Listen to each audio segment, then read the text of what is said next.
You are watching Influence Media, PSI TV, the Netflix of biz brands.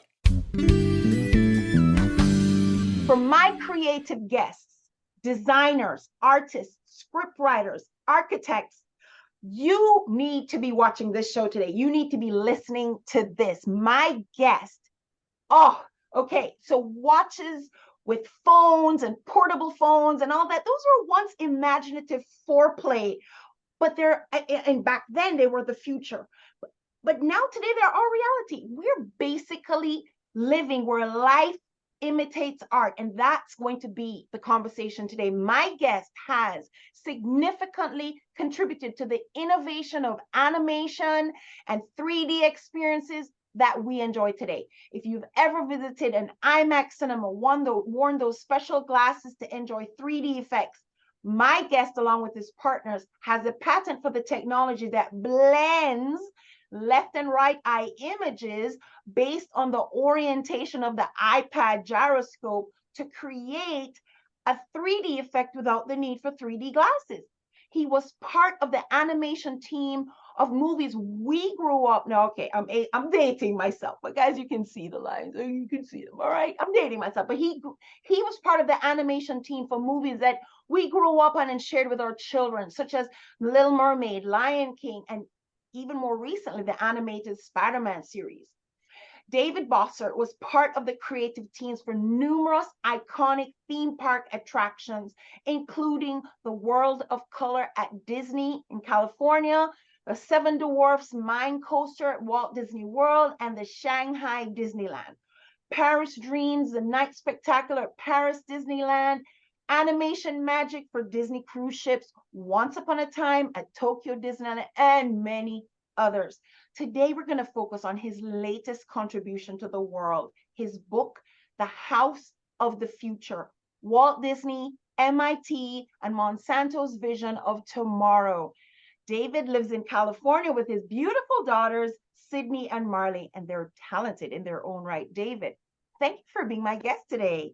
It's my pleasure, Trudy, to be on your show, and thanks for having me. Oh, the honor is ours, I promise you. So, David, I have some questions here for you. Number one, animation has moved from being in a child's domain to the entertainment for many adults. And Gen Zs in particular are pursuing careers in animation in a way unheard of generations ago. Considering the success of the animations today and the animations you contributed to, for example, the Spider-Man animation series, where do you see the future of animation in the next 10 years? Well, I think animation has a very, very bright future. It continues to expand, and it continues to build a much more varied audience than it had, just 50 years ago. I think you're correct in saying that animation was relegated as children's media for many years, but that's in the United States. When you go outside the United States, animation is an art form, and it's enjoyed by a very wide range of children and adults. So I think today animation is much more accepted because they have, a more adult-oriented animation television shows on the streaming services. There's a wider variety of animated feature films that are appealing to a wider segment of the movie-going population. What about 10 years from now? Where do you see it? Well, 10 years from now, I see it just continuing to expand. There's also an interesting thing happening with animation in that it is really converging with live action. When you go to see a superhero movie, an awful lot of the superheroes are animated. They're not live action. When you see Spider-Man swinging through New York City or a cityscape, that's all animated. That's a CG avatar of the actor in a costume, and those are being done by animation professionals.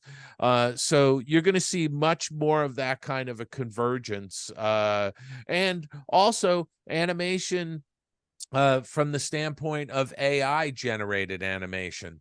You're going to see that creeping in, and you're going to, there's a lot of discussions going on now about deep fakes, which are being created by AI programs, and creating, a person animating who's not there. And making people believe it's somebody who, is not in control of that. Whether that's a deep fake of, President Biden, or, Barack Obama, or, any number of celebrities, that's going to increase, and it's going to be a topic of discussion in the future.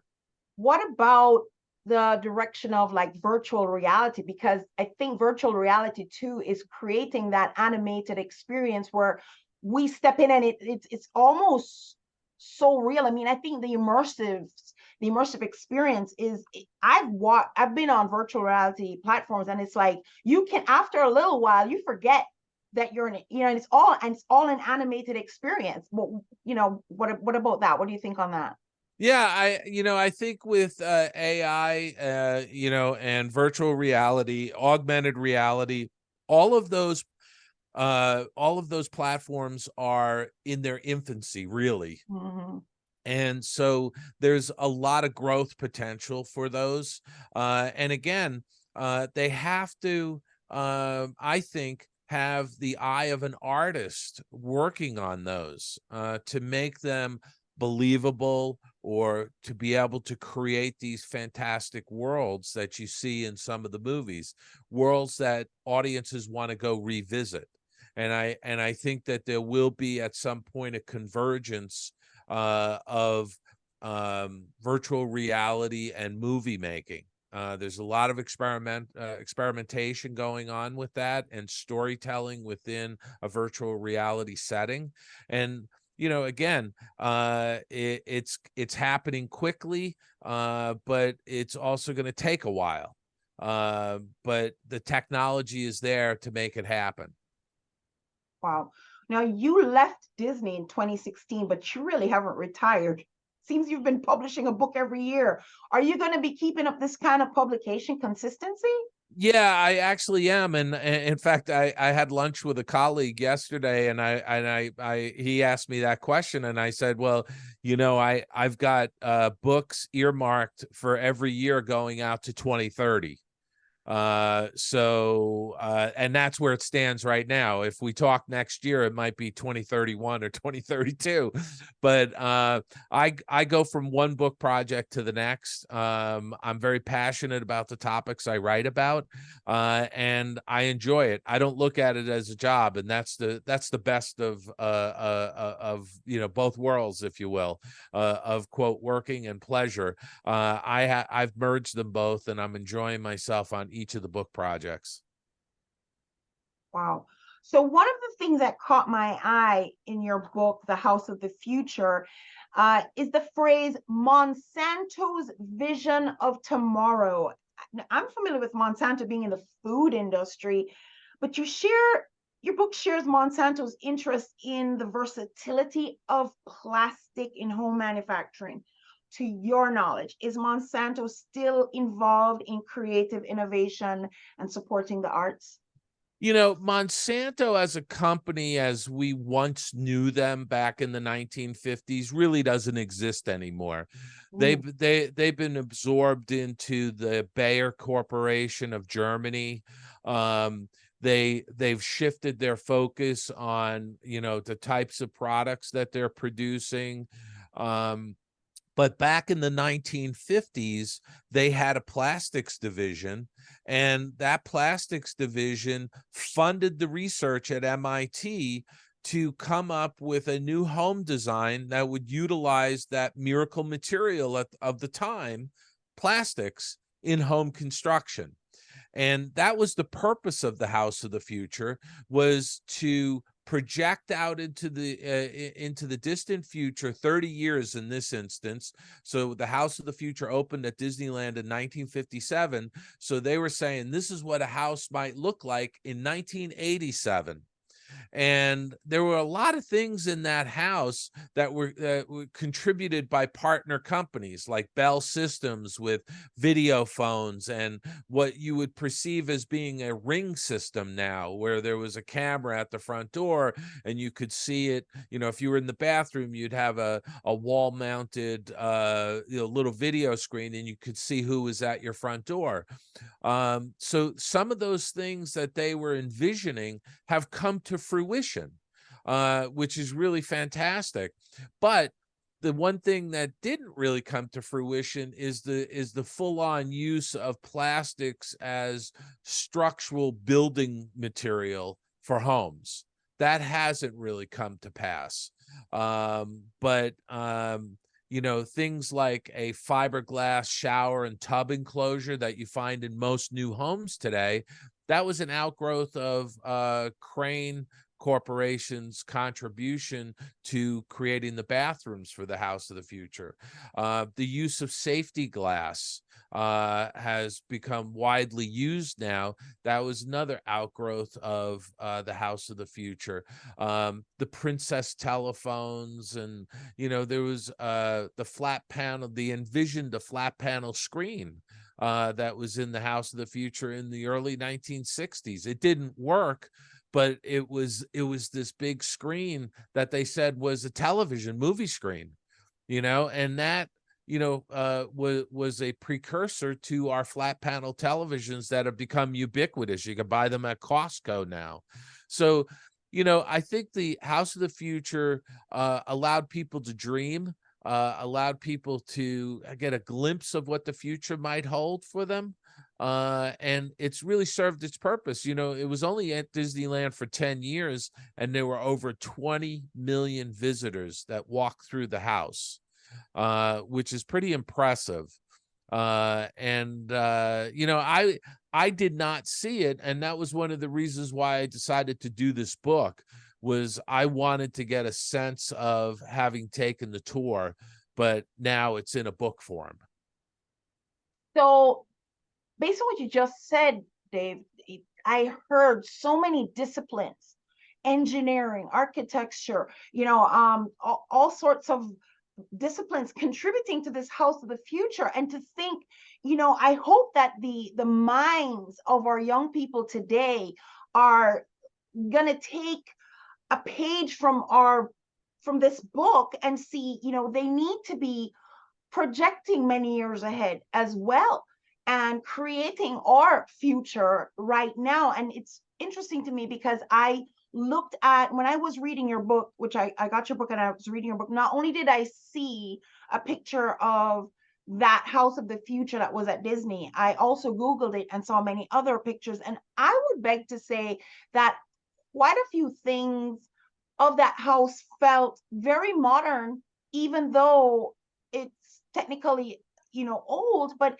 I mean, something like minimalism, which is hot right now. It was one of the, Yeah, minimalism was one of the concepts of that house. sure. What is the square footage of that house? I couldn't You quite. know, the entire house was only about 1,200 square feet. It was actually relatively small in comparison to home living today. But at the time, in the 1950s, you know, most homes weren't that big. Right. You know, so this was laid out in a very efficient way. But you know, you brought up something I think very interesting, and you know, about projecting forward. You know, what we're seeing with the House of the Future and plastics of the 1950s was the unintended consequences of a new technology. In that case, plastics, and what it's done in, you know, in 60 years, what plastics have done with our environment, right? So today we're grappling with artificial intelligence, you know, which is in its infancy. And, you know, the question is, 50 or 60 years from now, what's artificial intelligence going to do, and what kind of a mess will there be that has to get cleaned up or fixed in some way. And I do address that in an author note at the back of the book, because when you think about it, you know, in the 1950s, plastics was very new, relatively new material, and nobody knew what it would do to the environment. But that was the unintended consequences of something new.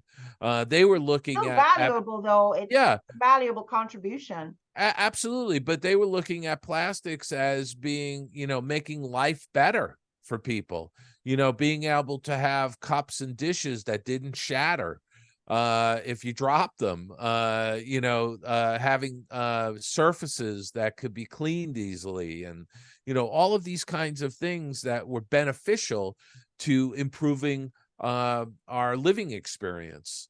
And obviously, with anything new, as I said, there are those unintended consequences that eventually show themselves over time. And you know, that's what's happening, you know, I think, with AI. So there's definitely these parallels between artificial intelligence and, you know, the introduction of plastics.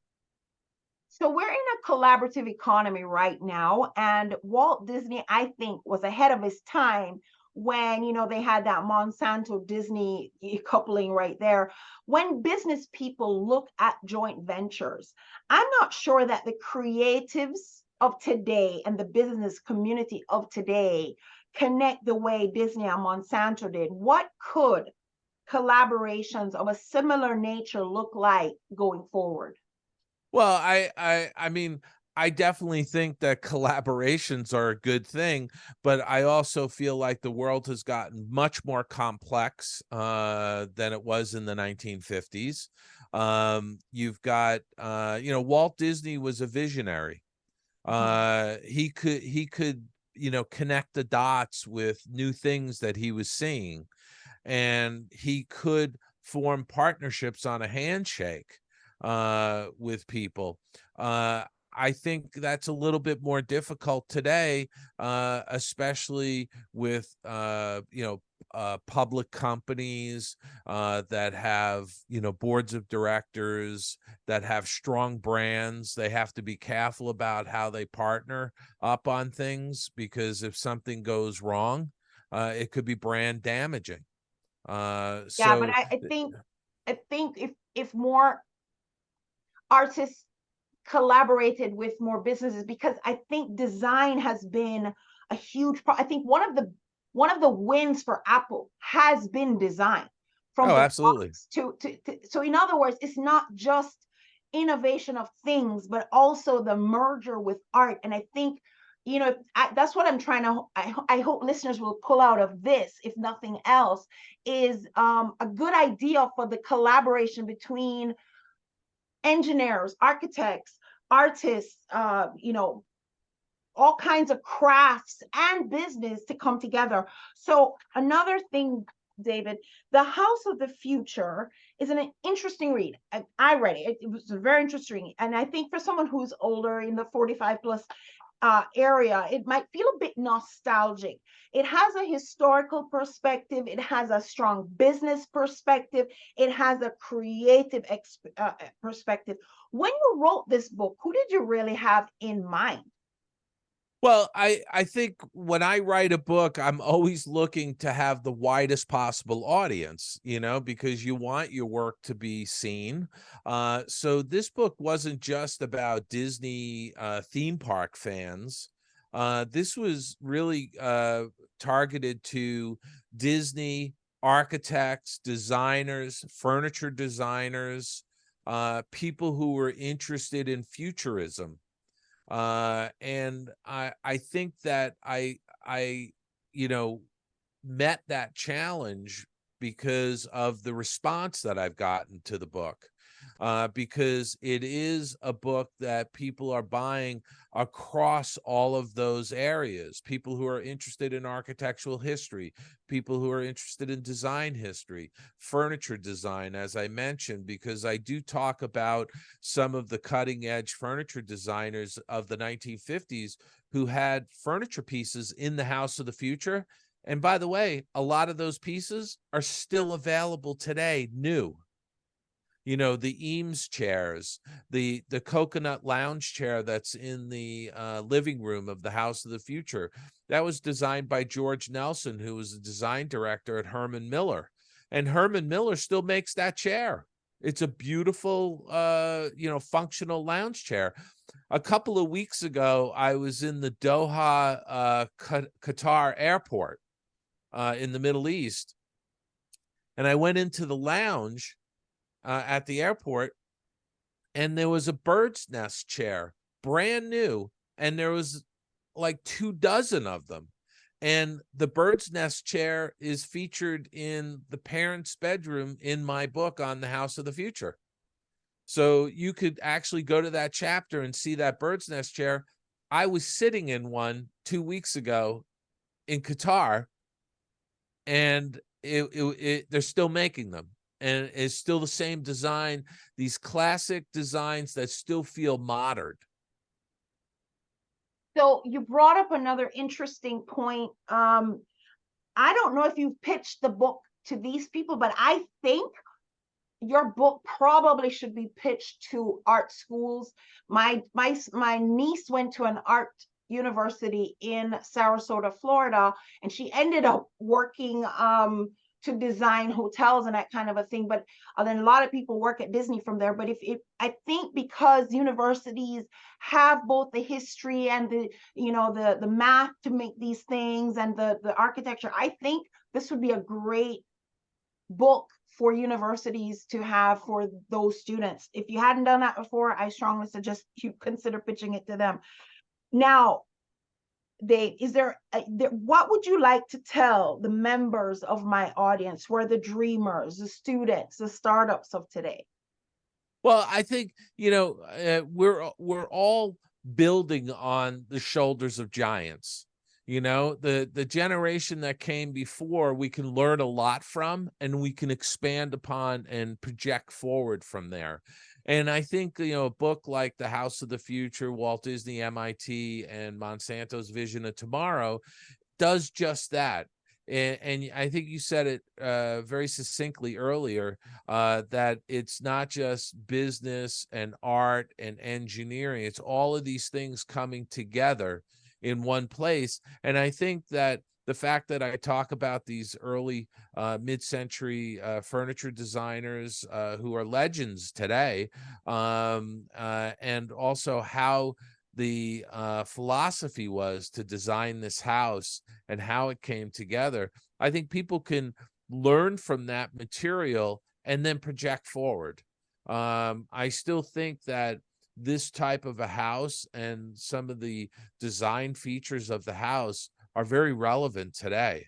And in fact, I opined in towards the end of the book that I thought Disney should build a couple of them at the Contemporary Resort in Orlando and let people stay in them for, a couple days or a week or whatever, as being a resort experience. Yeah, because people do like to stay in themed Yes, things. absolutely. So I do want the audience to consider getting a copy of the book, The House of the Future. But is there anything else that you'd like to share? Well, the one thing I would mention is that, they can get an author signed copy directly from the publisher. And I know you're going to put the link in In the for credits, them. yes. Yeah. But I did want to mention that if they decide to do an author signed copy, if they use the code FRIEND5, they'll save $5 off the cost of the book, and it's free shipping, just like if they bought it at an online retailer. So, but, for me, I respond to people's questions if they reach out to me through social media and stuff, but it's always gratifying to hear from readers, whether it's a review or a question that they send me through my website. I always respond because I think that, you know, it's part of the book community to answer those questions, and I get a lot of gratification hearing about the joy people have in picking up one of my books. And I've heard from a lot of people already who actually remember going through the House of the Future when they were a child at Disneyland, and the fact that the book brought back a lot of memories for them. And equally, I've heard from people who never experienced the House of the Future who felt like they have because they got my book. So that's always really wonderful to get that kind of feedback. There you have it, folks. So we have been talking with David Bossert, author of The House of the Future, Walt Disney, MIT, and Monsanto's Vision of Tomorrow. Now, I do have Daniel Behrman on, and he's going to have some questions for you, I believe. And I just wanted to say that because that may roll in here. So, ladies and gentlemen, this has been interesting. Honestly, if you are a creative, if you have a creative mind, if you are a visionary, this is a great book to just put it all into perspective, because you know, a lot of times we just need to see that it can be done. And sometimes you think, oh, no, you're not alone. This has been done. This can be done. Collaborations, design that has function and beauty and purpose and all of that, guys. It's all right here. David Bossert, thank you so much for being my guest today.